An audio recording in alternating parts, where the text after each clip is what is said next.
کس چیز کا مقام اور مرتبہ ہے؟ روح کا. اور روح وہ کیا ہے؟ جسے ملائکہ نے دیکھا. اب بیٹے جتنا ہم اپنے جسم مٹی کے اوپر، اپنا اولاد کے اوپر اپنا فرض پورا کریں، ڈیوٹی کریں، جتنا خرچ کریں وہ نشو نما ہوگی جسم کی. اور یہ ہم قرض دے رہے ہوں گے اپنے جسم کو.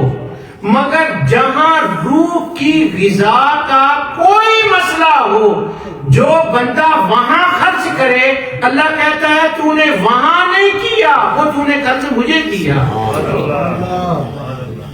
وہ مجھے قرض دیا ہے. مجھے تجھے قرض کیوں دیا ہے؟ اللہ تعالیٰ نے اسی وقت جب وہ روح ڈالی تھی نا، تو پتہ کیا فرمایا تھا؟ وَنَفَخْتُ فِيهِ مِن رُوحِي، میں نے اپنی روح اس کے اندر ڈالی ہے. اپنے کا مطلب نعوذ باللہ یہ نہیں کہ اللہ نے نکال کے ڈالی ہے، یعنی اس کو مقام اور مرتبہ اتنا دیا کہ جو اسے دیکھے گا وہ سمجھے اس نے مجھے دیکھ لیا، اور جو اس کی خدمت کرے گا وہ سمجھے کہ اس نے میری خدمت کی ہے، اور جو اس کی نشو نما کرے وہ سمجھے اس نے میری نشو نما کی ہے، کیونکہ روح میری ہے. اور میں جب بندے کو دیکھتا ہوں تو میں اسے دیکھتا ہوں. اب اتنی بات سمجھنے کے بعد سمجھیں اللہ کو قرض دینے کا مطلب کیا ہے کہ وہ چگنا 10 گنا نہیں بہت زیادہ لٹا کے دیتا ہے. جہاں بھی پیسہ خرچ ہو اور اس کے اندر نشو نما ایمان کی ہو، جہاں نشو نما ایمان کی ہو وہ اللہ کو قرض ہوتا ہے. قرآن اسے قرض حسنہ کہتا ہے. اور وہ قرض جس سے نشو نما انسان کے جسم کی ہو وہ صرف قرض ہے، اور جس سے نشو نما روح کی ہو وہ قرض نہیں، وہ اللہ کو قرض ہے اور وہ قرض حسنہ ہے. میں نے پچھلی بار آپ کو بتایا تھا کہ سیدنا ابوبکر صدیق رضی اللہ تعالیٰ مسلمان ہوئے، اور انہوں نے مسلمان ہونے کے بعد 40,000 درہم ڈیڈیکیٹ کیا. کہا میں اللہ کا شکر ادا کرتا ہوں کہ اللہ نے مجھے یہ نصیب کیا ہے، اور اللہ نے میرا تزکیہ نفس کیا ہے، میری روح کو نشو نما دی ہے. یہ 40,000 درہم میں ڈیڈیکیٹ کرتا ہوں اور آنے والے لوگوں کے لیے کہ جنہوں نے اپنے روح کی نشو نما کرنی ہے، جب ان کو ضرورت پڑے گی تو ابوبکر کے پیسے حاضر ہوں. تو اس کو قرآن نے کیا کہا ہے؟ قرض حسنہ. اچھا اب ہم ذرا اپنے اوپر غور کریں خود بھی.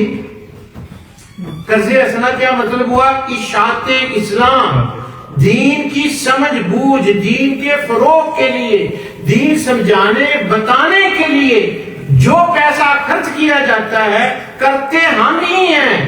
ہماری وہ ضرورتیں پوری ہوتی ہیں، مگر چونکہ ان کا تعلق روح کے ساتھ ہوتا ہے اور روح کا ساتھ اللہ کے ساتھ ہوتا ہے، اس لیے اللہ نے کہا اگر کوئی اس کاز کی سپورٹ کرے تو وہ کاز کی سپورٹ نہیں کر رہا، وہ میری سپورٹ کر رہا.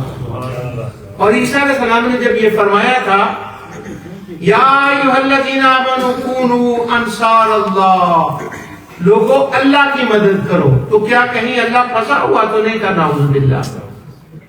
تو وہاں پر کیا مطلب تھا کہ وہ جو کاز لے کر، وہ جو مشن لے کر میں اللہ سبحانہ و تعالیٰ کا مشن لے کر آیا ہوں، جس کو میں پھیلانا چاہتا ہوں، اس مشن کے پھیلانے میں جو اس مشن کی مدد کرے گا، لوگوں سن لو، وہ مشن کی مدد نہیں، وہ در حقیقت اللہ کی مدد.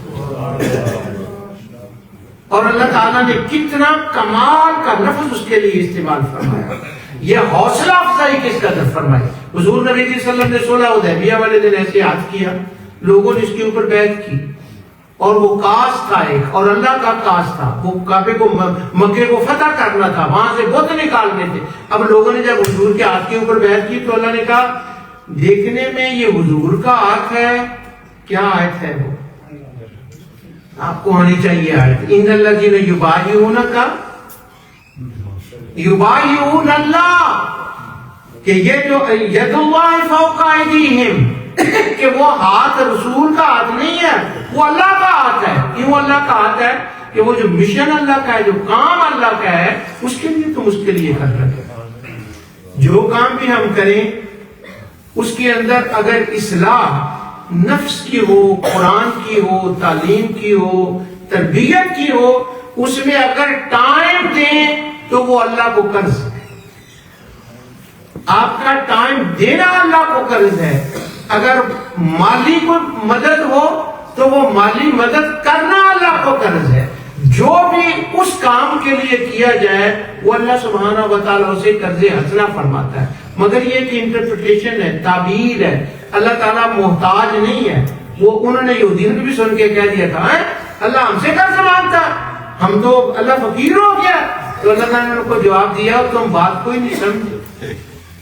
جب میں کہتا ہوں مجھے قرض دو تو مطلب ہوتا ہے میرے مشن کو قرض دو، میرے کام کو قرض دو، تم اس کی بات کوئی نہیں پہنچ سکے۔ اسی طرح ہمارے زمانے میں بھی ہوتا ہے، کوئی بات ہوتی ہے ہم کرتے ہیں، کچھ لوگ اس کی تہ تک نہیں پہنچتے ہوتے اور وہ فوری طور پر اس کو اپنے طرح سے دیکھنا شروع کر دیتے ہیں۔ اللہ سبحانہ و تعالیٰ اپنی رحمت سے جو کچھ میں نے کہا اسے قبول فرمائے۔